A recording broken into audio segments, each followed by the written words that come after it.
One of two miraculous survivors was Zafar Masud. We feel privileged to have Mr. Zafar Masud, who is also the president and CEO of the Bank of Punjab, among us today for this fireside chat. So please join me in welcoming Zafar Masud, president and CEO of the Bank of Punjab. And this interview or fireside chat will be led by our interviewer, Mr. Adnan Rizvi, partner and head of advisory for KPMG, Pakistan. Welcome, gentlemen. Assalamu alaikum and a very good afternoon to all of you, ladies and gentlemen.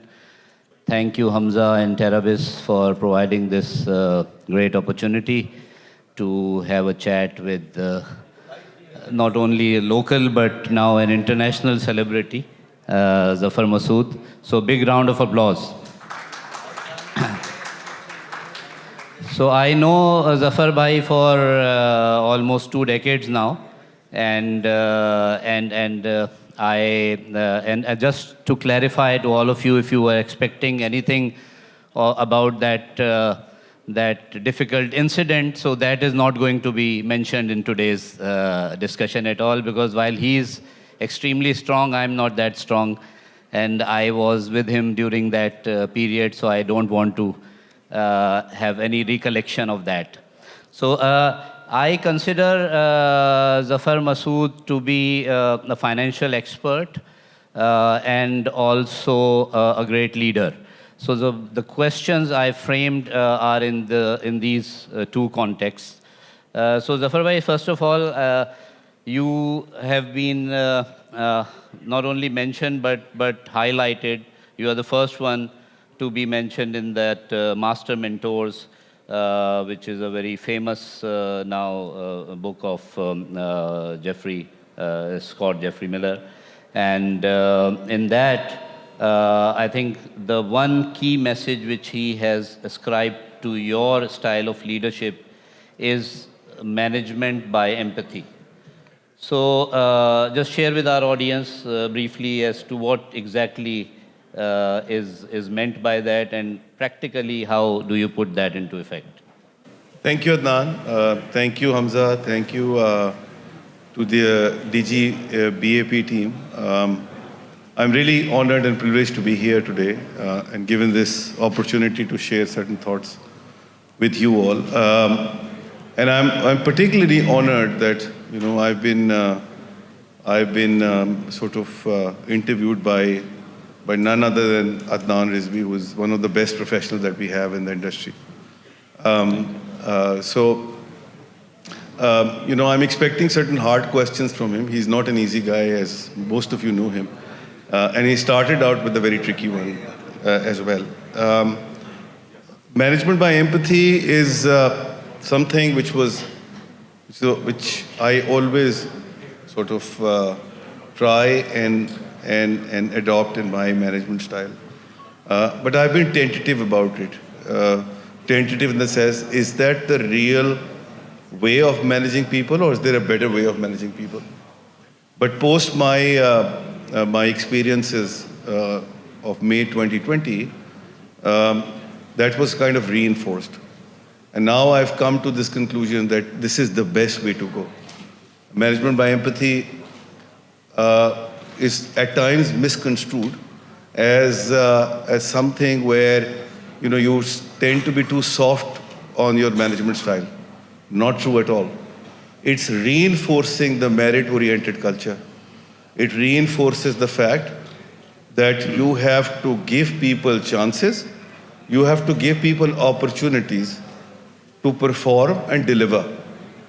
My experience, and I've been talking about it a lot lately, the people are inherently good people.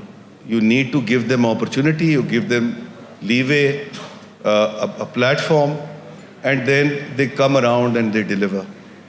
And the idea is that you give them the training, you give them the exposure, and if they don't deliver, then perhaps you have to take certain difficult decisions, because if you don't do that, you are actually not being empathetic with those people who are delivering, because you will be giving the benefit to these people at the expense of those who are actually delivering. Right. And this has been my motto now as far as the management of people is concerned. And it's delivering, to be honest. Indeed, indeed, we can all see that. So you spent your formative years in Citibank, and then you moved to DIB and Burj and the private sector primarily.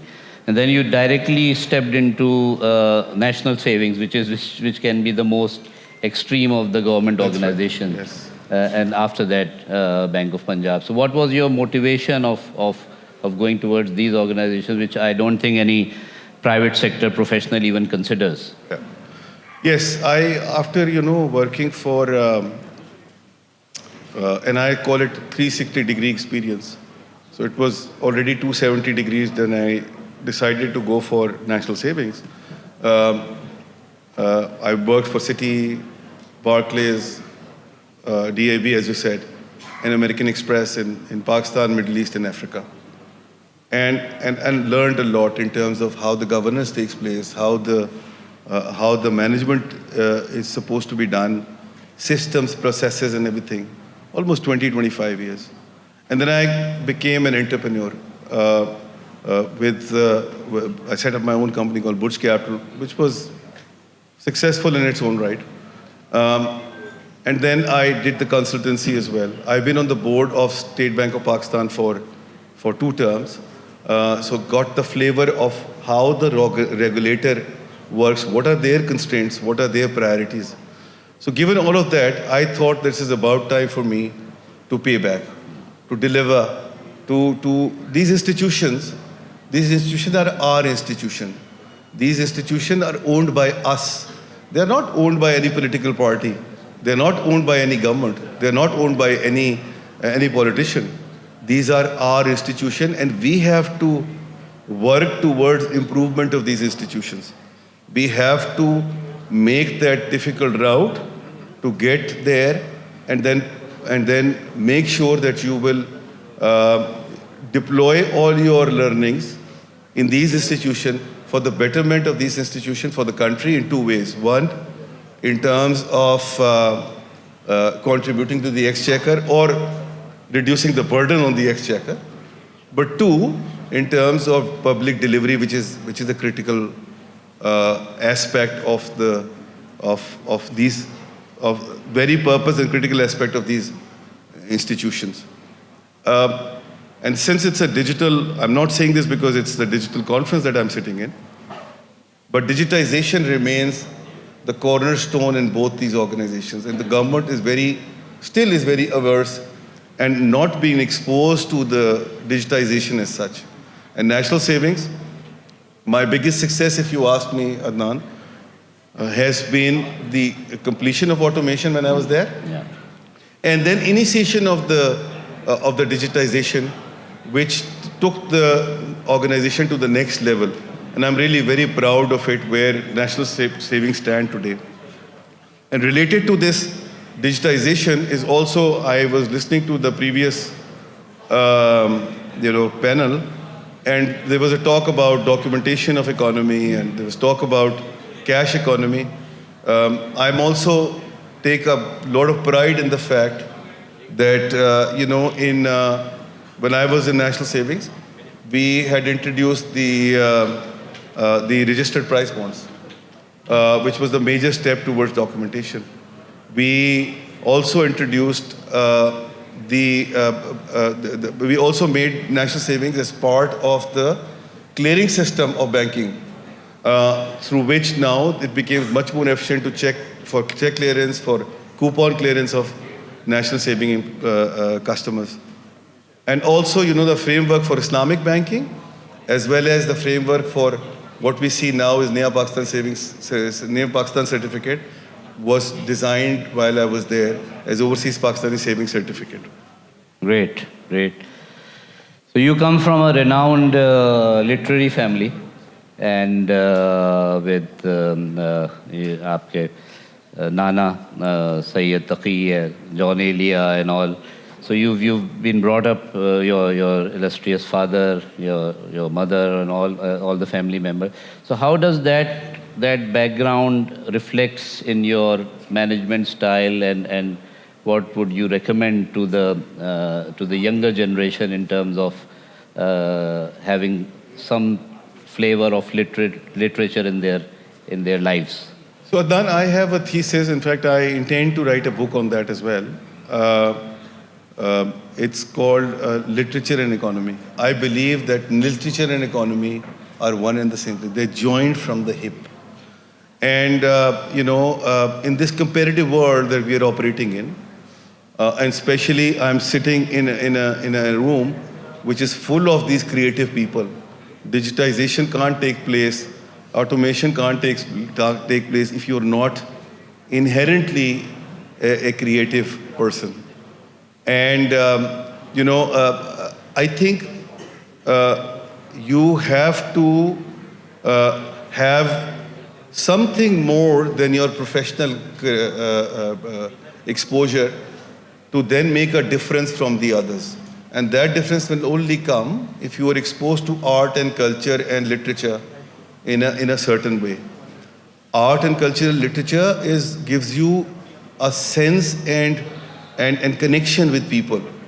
So you make economic policies in isolation, but if you do not have the exposure and connection with people, the impact disappears.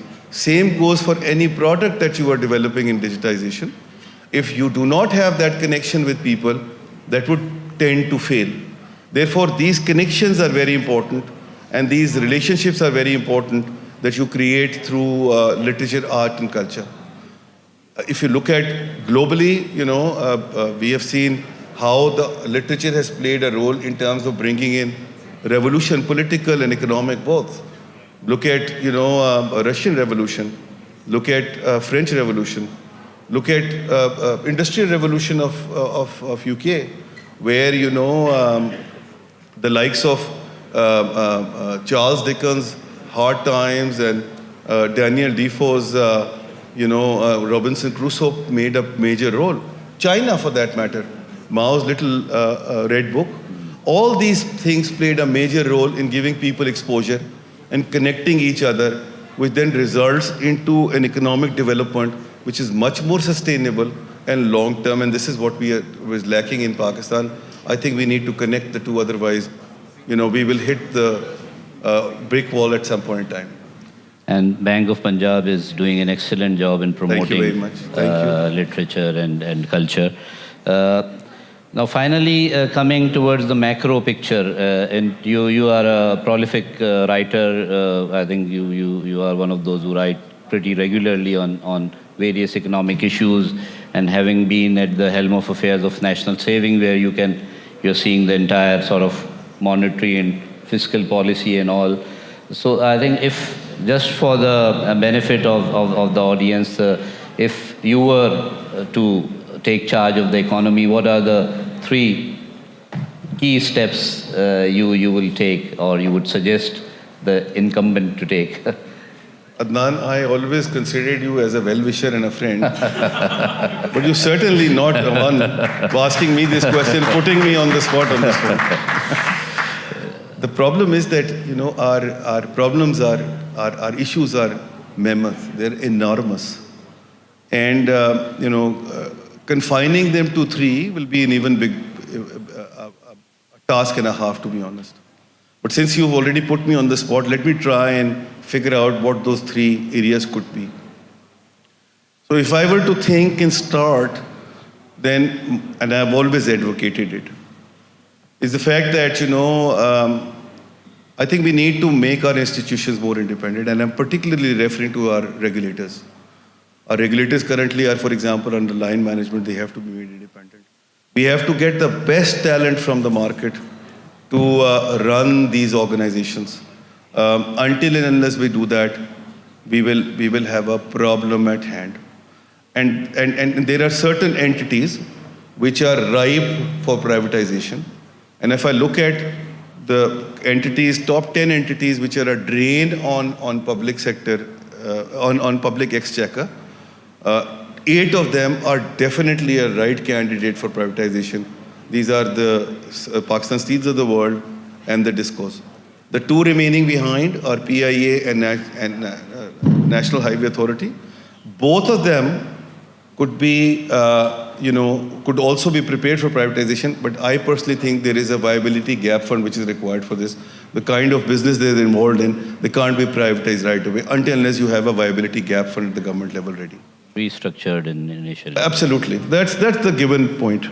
Then on the second one, I would tend to take a crack on our existing fiscal policy. On the fiscal policy side, there's a social contract needs to be rewritten. I will, because of paucity of time, I will not get into the details of it. But on the fiscal policy side, we need to see and critically evaluate our subsidies structure. And those subsidies have to be routed towards primarily 2 areas. 1, to the vulnerable sector, and 2, for those sectors where you can generate export liquidity, whether that's a bigger problem for us. And therefore, and we also need to look at, while at the fiscal element, of our existing arrangement with the provinces and their capacity building. The problem is that the provinces has the most critical, in my mind, the control on education, but they don't have the capacity. Even if you increase which I believe we should, increase the budget on the education side, let's say double it from where it is today, the problem is on the capacity side. So it's a chicken and egg situation, and we have to work on both of them. Last but not the least, yes, and in fact it's coming from, I came across this article this morning from Shahid Kardar Saab, is trimming on the government size. I think the size of the government with the use of technology can be reduced substantially. And it's not just that. We also need to look at the existing compensation structures and HR and accountability. Let me repeat, accountability policies. They should not be unreasonable. Making a regulator independent, let them run with the accountability rather than somebody else who does not understand these businesses and dynamics of these businesses. So therefore, you need to reduce the government, use of technology there, reduce the size of the government, use of technology there, change the HR policies, accountability policies, procedures, and you need to get certain technicians in the technical ministries like power, like energy, which is petroleum, and that's where subject matter experts. And then you have to respect their opinion also. So lastly, in nutshell, the public-private partnership, both in terms of collaboration at the policy level as well as at the HR level, is the most essential of these are the 3 I could think of, Adnan. Thank you very much. I think it's very comprehensive, and thank you for your overall comments, and I'm sure the audience must have benefited from that.